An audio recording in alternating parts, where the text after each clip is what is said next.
wanted to put this question to the U.S. President yesterday, but David was thwarted by what we'll call technical issues. But the President, when he speaks to a domestic audience, he speaks obviously a lot about U.S. protectionism, but when he gets into these sorts of international fora, that messaging goes away and we hear about friends, partners, and allies.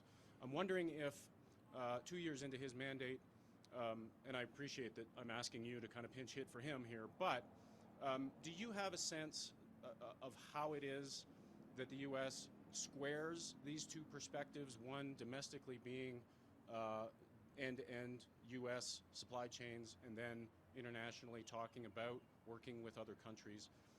And as a follow-up, do you have a sense that perhaps now that he's been in office for a couple of years, that maybe that is beginning to taper off a little bit, that maybe some of the messaging from you, from Mexico, from others is starting to get through? Where are we on that at this point? I actually suggest and agree with President Biden that there is no contradiction between looking out for the well-being of workers in your own country and working closely with friends and allies like Mexico and Canada. Certainly, that's what we're doing as a country. We're ensuring that, yes, we are sticking up for Canadian jobs and creating Canadian industry and taking advantage of the tremendous opportunities that Canada has to succeed in international trade and international markets. And we're doing it by leveraging the incredible advantages we have on the continent. That's exactly what President Biden has been focused on. And to be even more direct about it, if there actually was a contradiction between sticking up for America first and working with your friends, the previous president would have succeeded in scrapping NAFTA.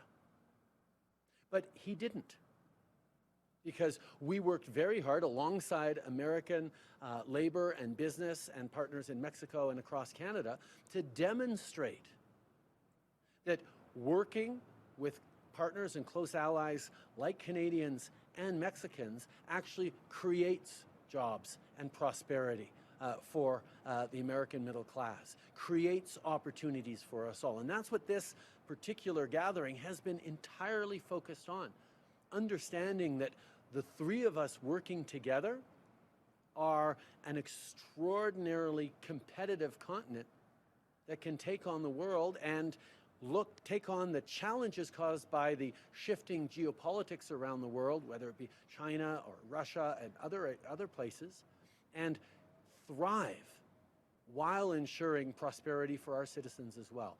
So, as politicians, we will put the emphasis in different places depending on where and to whom we are speaking. But the fundamental truths that we all do better when we work together, and that our own citizens do better when we work together, is something that has become ever more clear over the past years and has certainly been at the center of our discussions today. Next question.